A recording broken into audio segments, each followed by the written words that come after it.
Hello students, welcome to the last video, the 10th video of this chapter, Improvement in Food Resources, जो आपकी book का last part है, last chapter का। इस video में हम लोग कंटिन्यू करेंगे एनिमल हस्बेंड्री ये टॉपिक, जिसमें हम लोगों ने अभी तक देखो क्या क्या बात कर ली है। हमने कैटल फार्मिंग की बात कर ली, हमने पोल्ट्री फार्मिंग की बात कर ली, और हमने मरीन एंड रिवर या फ्रेश वाटर फिशेस की भी बात, फिशरीज की भी बात कर ली। अब लास्ट में हम लोग बात करने वाले हैं एक और एनिमल हस्बेंड्री के पार्ट का, वो है बी कीपिंग, जिसमें हम लोग बात करेंगे कि हनी बीज जो होते हैं और जिससे एक प्रोडक्ट बनता है honey as a food product, वो कैसे प्रोड्यूस होता है, कौन सी बीज की वैरायटीज हैं वगैरह वगैरह। Okay, so now let's start talking about beekeeping. So yes, as you know, honey आप लोग अगर खाते होंगे, आपके घर में होगा। So that honey is widely used. बहुत लोग बहुत सारा हनी इस बड़े से देश में बहुत सारे लोग कंज्यूम करते हैं, and it has become an enterprise, it has become a business. Honey बनाना ये बिजनेस बन चुका है। बट हनी आप और मैं नहीं बना सकते फैक्ट्री में। हनी बनाना पड़ता है एक एनिमल को ही, वो है हनी बी। तो उसको बनाने के लिए हम लोग एक जगह तैयार करते हैं और पूरे सेटअप तैयार करते हैं जिससे वो हनी बनाता है, और फिर वो हम हनी को एक्सट्रैक्ट करते हैं या हार्वेस्ट करते हैं। Beekeeping is an inexpensive business. ज्यादा उसमें खर्चे का काम नहीं है, ज्यादा मेंटेनेंस का भी काम नहीं है। Farmers will get additional income, और उनकी इनकम डाइवर्सिफाई भी हो जाती है। तो बी कीपिंग फार्मर्स को एक एडिशनल इनकम देने के साथ साथ और एक काम करता है जो आपकी बुक में नहीं दिया है, but it is very good to know that these bees, while they go from flower to connect honey, they also pollinate the crops. Pollinate का मतलब है कि वो रिप्रोडक्शन, प्लांट के रिप्रोडक्शन करने में वो मदद करते हैं। सो इन दैट सिनेरियो उनका वो वाला जो यूज है या वो वाला जो एस्पेक्ट है, वो हनी के एस्पेक्ट से भी ज्यादा यूजफुल है। तो एक फार्मर के लिए वो चीज, पॉलिनेशन ऑफ क्रॉप्स, ये बहुत ज्यादा इंपॉर्टेंट हो जाता है, right. Bees wax is another output of the honey bee culture, that is wax.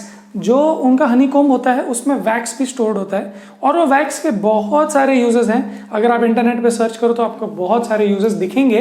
इसमें से एक यूज हमारे बुक में दिया हुआ है, वो है मेडिसिनल प्रिपरेशन। मेडिसिनल प्रिपरेशंस का मतलब फार्मास्यूटिकल इंडस्ट्रीज वगैरह में यूज होता है। बाकी बहुत सारी और भी जगह पर यूज होता है, जैसे कैंडल्स बनाने में, या इवन सर्जरी के टाइम पे भी बीज वैक्स यूज होता है। Now let's look at some important varieties या species of bees. So Apis is the genus and cerana indica is the variety, is the species. So Apis cerana indica is an Indian bee, again dorsata and floral. तो ये Apis का मतलब है Latin में B. सो B का एक variety है ये और ये सारे वैरायटीज इंडियन वैरायटीज है, लोकल वैरायटीज है जो इंडिया में ज्यादा पाए जाते हैं। They are use for commercial honey production, not much, but they are still use for apiaries. Apiaries का मतलब होता है, एपिस मतलब बीज, एपियरीज मतलब जहां पर बीज रखते हैं, जहां पर बीज ग्रो करते हैं हम लोग। तो कमर्शियल हनी प्रोडक्शन के लिए हम लोग ये भी यूज करते थे, बट 80% जो इंडिया में यूज होते हैं इंडिया में, वो है western variety of a bee which is Apis mellifera. Now this Apis mellifera has more yield, वो ज्यादा यील्ड देता है। It is around 3 to 4 times of this variety. Indian variety से 3 to 4 times ज्यादा वो हनी प्रोड्यूस करता है। तो जनरली लोग उसी को प्रेफर करते हैं, है ना। But it is a western variety. In Indian climates अगर ज्यादा बारिश हो जाए या ज्यादा गर्मी हो जाए, then they can not survive and they run away. So ये भी बात होती है, but anyway, Apis mellifera is generally used because it gives more yield. अब हमने देखा कि हनी के साथ साथ वैक्स भी मिलता है, उसके साथ साथ पॉलिनेशन वाला भी बहुत बड़ा एक इंपॉर्टेंट फैक्टर है। तो सिर्फ हनी की अगर बात करें तो भी एक फार्मर को इनकम मिल जाती है, उसको कुछ करना नहीं पड़ता, बस वो रखना होता है। एक बॉक्स जैसा होता है जो आपको दिख भी रहा है, बॉक्स जैसा होता है, उसको रखना होता है, बीज अपना अपना जाते हैं, फ्लावर्स में से हनी नेक्टर निकालते हैं, पोलन्स निकालते हैं और यहाँ वहाँ जाके फिर वापस अपने बॉक्स जहाँ पर वो हनी कोम्ब है वहाँ जाके वो उसको सबमिट करते हैं. So basically they collect and submit. You don't have to do anything. Low maintenance and inexpensive. So हमने जैसे देखा ये हनी ज़्यादा देते हैं, but other factors are also there which you should consider. Anyway, coming back to honey production, this is generally used by most of the Indian people because it has high honey collection capacity. जैसे मैंने आपको बोला 3 से 4 times ज़्यादा वो Honey collection दे सकता है Indian B के मुकाबले. देन वो स्टिंग भी कम करता है, so that is an added advantage. It's not a huge advantage but it is an advantage. They stay in a beehive for a long time. एक पर्टिकुलर बी हाइव में बहुत time रहते हैं. नहीं तो कभी कभी क्या होता है, because of their social behaviour वो दूसरे बी हाइव्स बनाने के लिए भी चले जा सकते हैं.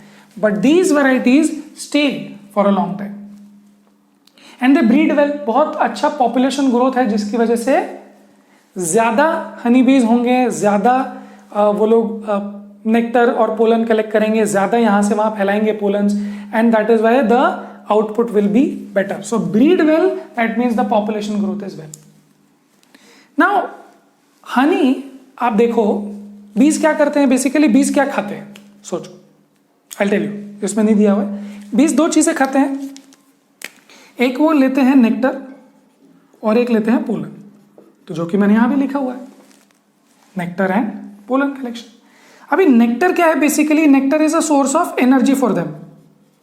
Honey is a source of glucose, sucrose, fructose for them. It's a source of energy. Now pollen is a source of protein for them.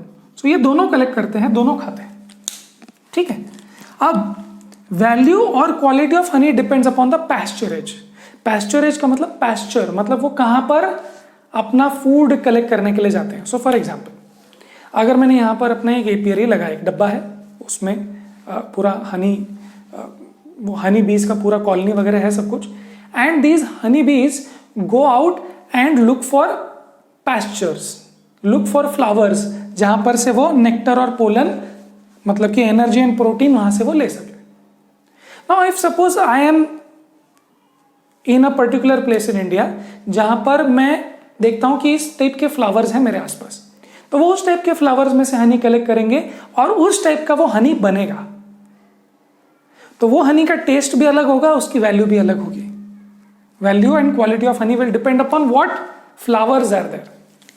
Okay, so very important to note कि अलग अलग हनी का अलग अलग टेस्ट होता है. So if you go to different countries, maybe if you go to different locations in India, और जहां लोकल प्रोड्यूस अगर आप लो, लोकल सी आपकी हनी बीज कहीं की भी हो, उनको हनी तो वहीं के फ्लावर से बनाना है, वहीं से कलेक्ट करके वहां पर सबमिट करना है. सो बेसिकली वहां कौन से फ्लावर्स हैं उस पर डिपेंड करेगा कि हनी का टेस्ट क्या होगा. सो हनी के टेस्ट अलग अलग होते हैं, क्वालिटी वैल्यू अलग अलग होता है.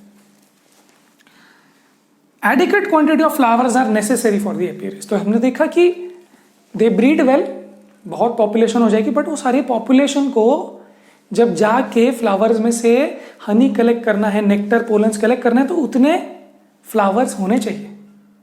अगर उतने फ्लावर्स नहीं होंगे, then the honey production will be hampered, because see they are not producing honey out of the air. They are producing honey by collecting the nectar from flowers. So flowers होने चाहिए. And when they go from flower to collect these two things, they also pollinate, जैसे मैंने आपको बोला. So there should be adequate number of flowers और adequate pasturage होना चाहिए, जिससे उनका ग्रोथ अच्छा हो और आपका हनी प्रोडक्शन भी ज्यादा हो. राइट? अभी हम लोग कुछ क्वेश्चंस करते हैं. That will be the end of this chapter and the syllabus. Okay, चलो. So let's go to question number 1, which asks, what are the desirable characters of a bee variety suitable for honey production? Honey के लिए ये 4 qualities आप चाहोगे. जो other चीजें हैं, जैसे मैंने आपको बोला, पोलिनेशन करने के लिए जो अलग रिक्वायरमेंट्स है वो अलग, बट हनी प्रोडक्शन जो हनी बी में से हमको चाहिए, उसमें ये क्वालिटीज होनी चाहिए. Okay, that's question number 1. Then question number 2, what is pasturage? Pasturage is the flowers जहां से वो खाना लेते हैं. Okay, it is, and how is it related to honey production? So ज़्यादा पैस्चरेज रहेगा तो ज़्यादा हनी प्रोडक्शन हो सकता है, और जिस टाइप का पैस्चरेज होगा उस टाइप का क्वालिटी और वैल्यू होगा. So that is question 1 and 2. Let's look at exercise question 6. How do good animal husbandry practices benefit farmers? See, farmers को कैसे affect करेगा good practices? पहली बात, it will diversify the income. Suppose एक farmer के पास में poultry है या फार्मर के पास में एपियरीज हैं, तो उसका इनकम बढ़ेगा फर्स्ट, और उसका इनकम डाइवर्सिफाई होगा सेकंड. और जैसे हमने बोला बीज के केस में दे विल पॉलिनेट्स और प्रोडक्शन बढ़ेगा. And in the case of let's say poultry के केस में भी वो जो वेस्टेज होगा, जो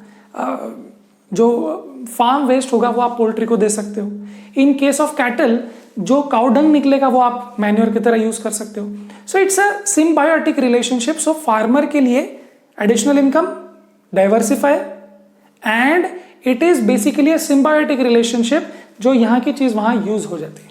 सो it is very very beneficial for a farmer to be doing these activities also. And the last question, question number 8 is for increasing production what is common in poultry, fishes and beekeeping? Basically क्या common है? Common वही चीजें हैं क्या? Good breed, good feed and disease management या disease resistance. बस यही good practices हैं for any animal husbandry. Okay, so that ends the questions, that ends the video, and that ends the chapter, and that ends the syllabus in of this 9th standard science. So I hope आपको ये अच्छा लगा हो. जाते जाते मैं आपको कुछ बात बोलूंगा that whatever we are doing here on the board, में इतना सब लिख रहा हूं, you should always take a pen and a paper and sit for these long videos जो मैं बनाता हूं. बाकी वीडियो यूट्यूब चैनल से मैं लंबे वीडियोज बनाता हूं, बट सीक्वेंस में बनाता हूं और सारी चीजें कवर करता हूं. So you should take a pen, paper, and properly sit in one place and sincerely take these notes and write the question answers, everything which I discuss here. So आपका ये एक one stop shop होगा जिसमें आपको कोई tuitions की जरूरत नहीं पड़ेगी और बार बार रिवीजन करने की भी जरूरत नहीं पड़ेगी. Okay, great.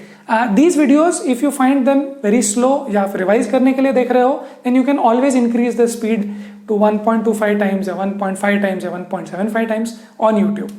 Okay? Great. So let's end this here and we will see you in the 10th syllabus जो मैं ऑलरेडी रिलीज कर ही रहा हूं, तो आप वो भी चेकआउट कर सकते हो. टिल देन पढ़ाई करते रहे.